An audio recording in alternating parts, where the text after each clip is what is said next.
اور اب باقاعدہ عالم کے بول کا اسامہ بھائی آغاز کرتے ہیں. علماء کا تعارف آپ نے کروا دیا. ٹاپک دوبارہ بتا دوں کہ آرزوئے دیدار مصطفیٰ صلی اللہ علیہ وآلہ وسلم. اس حوالے سے میں پڑھ رہی تھی اسامہ بھائی بڑی پیاری بات کہ ایک بار حضرت ابو بکر ملاقات کے لیے آتے ہیں نبی پاک صلی اللہ علیہ وآلہ وسلم سے. تو پوچھا گیا کہ ملاقات کا مقصد, تو فرمایا کہ دیدار کے لیے حاضر ہوئے ہیں. اور اس کے بعد پھر کچھ دیر بعد حضرت عمر فاروق رضی اللہ تعالیٰ عنہ بھی آتے ہیں نبی پاک صلی اللہ علیہ وآلہ وسلم کے پاس حاضر ہوئے. اور جب ان سے پوچھا گیا کہ مقصد کیا ملاقات کا, تو انہوں نے بھی کہا کہ وہ نبی پاک صلی اللہ علیہ وآلہ وسلم سے ملاقات کے لیے آئے ہیں. اور یہاں لکھا یہ ہوا ہے کہ یا رسول اللہ صلی اللہ علیہ وآلہ وسلم شدت اور بھوک, شدت بھوک, بھوک کی شدت کی وجہ سے حاضر ہوا ہوں.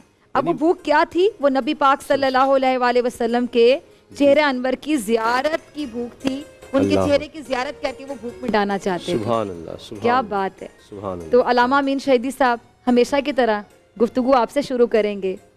تو نبی پاک صلی اللہ علیہ وآلہ وسلم کے دیدار کے لیے جو صحابی تھے, خلفائے راشدین تھے, وہ ایسے جاتے تھے, یعنی ہم کہہ سکتے ہیں نا کہ بہانے سے ملاقات کے لیے جاتے تھے کہ بڑا پیارے والا بہانہ کہ دیدار نصیب ہو جائے. اور وہ کہتے تھے کہ ہماری جو شدت ہے بھوک کی, ہم وہ مٹانے آئے. وہ شدت کیا تھی کہ نبی پاک صلی اللہ علیہ وسلم کے چہرہ مبارک کا دیدار کرنا. اعوذ باللہ من الشیطان اللعین الرجیم. بسم اللہ الرحمن الرحیم. اللہم صلی علی محمد و آل محمد وعجل فرجہم. دیکھیے, کائنات میں اگر حسن و جمال اور کمال کا کوئی مرقع اپنے معراج پر ہے تو وہ حسن و جمال محمدی ہے. اس سے آگے کوئی اور حسن ہے ہی نہیں. سب سے باکمال ترین ہستی وہ نبی کریم صلی اللہ علیہ وسلم کی ہستی. جب اتنی باکمال ہستی ہے تو وہ جو ناقص مخلوق ہے ان کی تو اندر کی طلب ہے کہ وہ ان کو ہر صورت میں ان تک پہنچے. ان تک پہنچنا ہی معراج انسانیت ہے. اب یہ پہنچنا دو طرح سے ہے. ایک ظاہری طور پر بدن کو دیکھنا, ایک باطنی طور پر اس مقام تک رسائی جو مقام نبی کریم صلی اللہ علیہ وآلہ وسلم نے خود متعین فرمایا ہے کہ اس رستے پر چلو گے تو مجھ تک پہنچو گے. بدن کے حوالے سے بھی ان کی زیارت ظاہر ہے بہت بڑی سعادت ہے, اس میں کوئی دوسری رائے نہیں ہے. یعنی انسان کی معنوی باطنی تمام تر پیاس, تمام تر بھوک, جیسے ابھی آپ نے روایت بھی بیان کی, اس کے ذریعے سے بجھ سکتی ہے. لیکن دوسری طرف جو معنوی ان تک رسائی ہے وہ اس بدن کی رسائی سے زیادہ اہم ہے. چونکہ بدن کی رسائی کچھ دیر بعد آپ الگ ہو جائیں گے اور بدن کی رسائی ختم ہو جائے گی. لیکن یہ جو روح کی رسائی ہے جس میں انسان اپنے پورے وجود اور پوری ہستی میں نبی کریم کو محسوس کرے, اپنے اندر محسوس کرے, ان کی صفات کو محسوس کرے, ان کے عشق کو محسوس کرے, ان کی محبت کو محسوس کرے, یہ ان دا لانگ ٹرم اگر آپ دیکھیں تو اس کے اثرات بے تحاشا زیادہ ہیں. تو اس اعتبار سے دونوں حوالوں سے یہ کمال ہے کہ ایک انسان نبی کریم کو اپنی ان آنکھوں سے دیکھے یا ان کی صفات کو اپناتے ہوئے ان کے عشق اور ان کی محبت میں ان کے قریب پہنچے. دونوں اپنی جگہ بہت بڑی فضیلتیں ہیں. اب یہاں پر ہم قرآن کی طرف آتے ہیں. نبی کریم کی زیارت کا شوق تو ہر مسلمان کو تھا, دیکھنے کا شوق ہر مسلمان کو تھا, ہر ایک کی خواہش ہوتی تھی کہ وہ کسی طرح سے تھوڑا سا ٹائم نبی کریم کے ساتھ گزارے. لیکن اب مجھے یہ بتائیں کہ خود نبی کریم صلی اللہ علیہ وآلہ وسلم اگر لاکھوں مسلمانوں کو اس طرح سے ٹائم دینا چاہیں تو پھر ان کے پاس کیا ٹائم بچتا ہے؟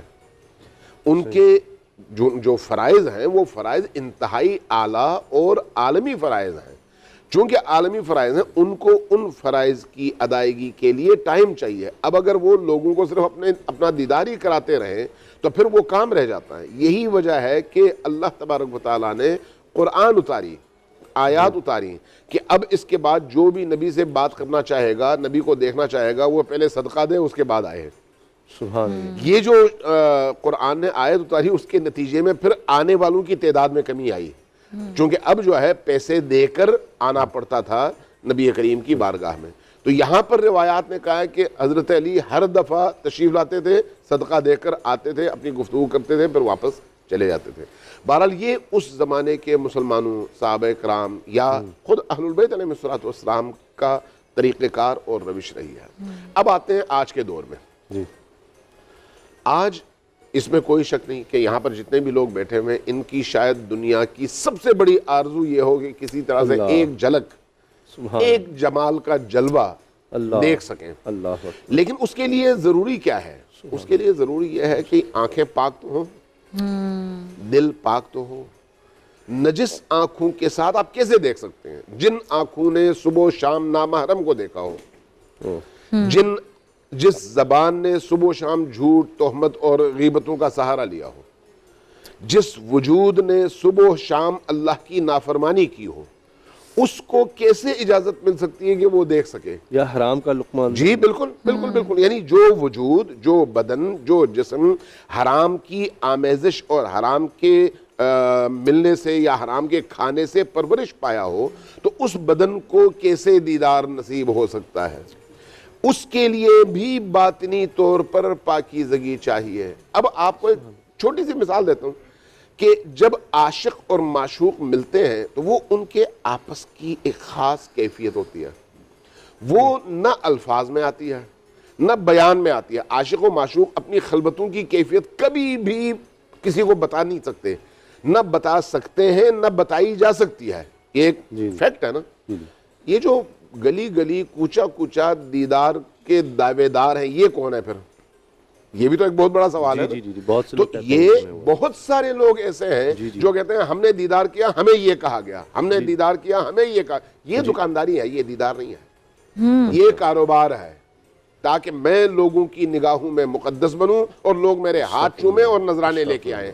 یہ جو کاروبار ہے اس کو اس عشق حقیقی سے الگ کرنا چاہیے، چونکہ کاروبار آپ کی دنیا کے لیے ہے، آخرت کے لیے نہیں ہے۔ اور اس کاروبار کے نتیجے میں یعنی نبی کریم کی محبت اور عشق کے لبادے میں آپ جھوٹ کہیں، اس کے لبادے میں آپ عاشق بن کر لوگوں کی جیبیں خالی کریں، اس سے بڑھ کر گناہ اور کوئی نہیں ہے۔ اچھا یہ تو آپ نے بتا دیا کہ جو کاروباری لوگ ہیں علامہ صاحب، لیکن اگر کسی کو دیدار ہوتا ہے اور وہ کاروبار کی نیت سے نہیں، نعوذ باللہ، تو مطلب اس پہ میں کیا آپ کامنٹ کروں کہ کاروبار دیدار کے بعد آپ اس پیسے لے رہے ہیں لوگوں سے، لوگوں کو بتا رہے ہیں، اس کا یہ دیکھیں نا، یہ صرف کتنی کہاں میں مسئلہ نہیں افسوس، ہاں، ہے، تعریف حاصل کرنا یہ کاروبار ہے، اور کس ہستی کا نام آپ استعمال کر رہے ہیں سب سے بڑا ثابت کرنے کے اور لیے، کس ہستی کا نام آپ استعمال کر رہے ہیں اپنے کاروبار کے لیے، بڑی مطلب غلط، جتنی مذمت کیجئے کم ہے۔ یعنی نبی کریم کی محبت کو اپنی قیمت بڑھانے کے لیے، لوگوں کی نگاہ میں مقدس بننے کے لیے استعمال کرنا۔ جو لوگ ایسا نہیں کر رہے اور ان کو دیدار ہوا تو ان کو کسی محفل میں بیٹھ کے یا اپنوں کے ساتھ بیٹھ کے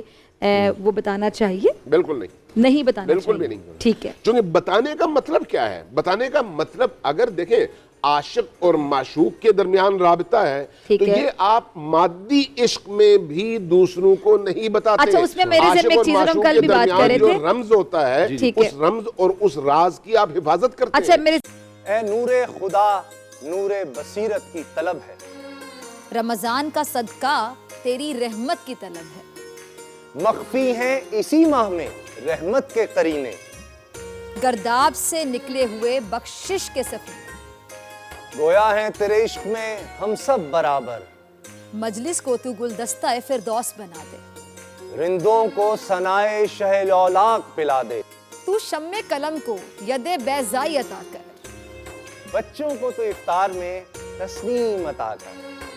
رمضان مبارک کی خصوصی نشریات رمضان میں بول، صرف بول انٹرٹینمنٹ پر۔ رمضان میں بول